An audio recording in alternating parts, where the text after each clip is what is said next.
ప్రభు అయిన యేసుక్రీస్తు నామములో మీ అందరికీ వందనాలు తెలియజేస్తున్నాను. కీర్తనల గ్రంథము 90వ అధ్యాయము 10వ వచనం ప్రకారం దేవుని వాక్యం ఇలాగ సెలవిస్తుంది. ఒకని నరుని ఆయుష్ 75 సంవత్సరములు, అధిక బలమున్న ఎడల 80 సంవత్సరములు. ఒక మనిషి 70 సంవత్సరములు ఈ యొక్క లోకంలో జీవిస్తే అతను తన సమయాన్ని ఏ విధముగా ఉపయోగించుకుంటాడో ఈ యొక్క వీడియోలో మనం తెలుసుకుందాం.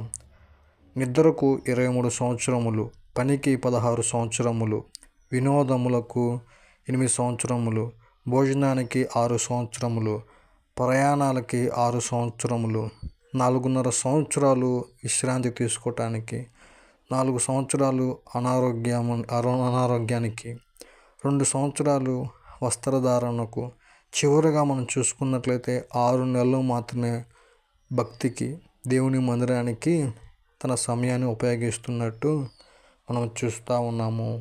మనం చూసుకున్నట్లయితే మనిషి తన సమయాన్ని ఈ విధముగా ఖర్చు పెడతా ఉన్నాడు.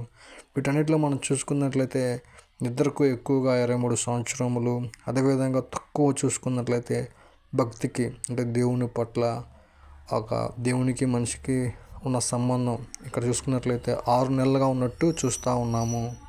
ఆమె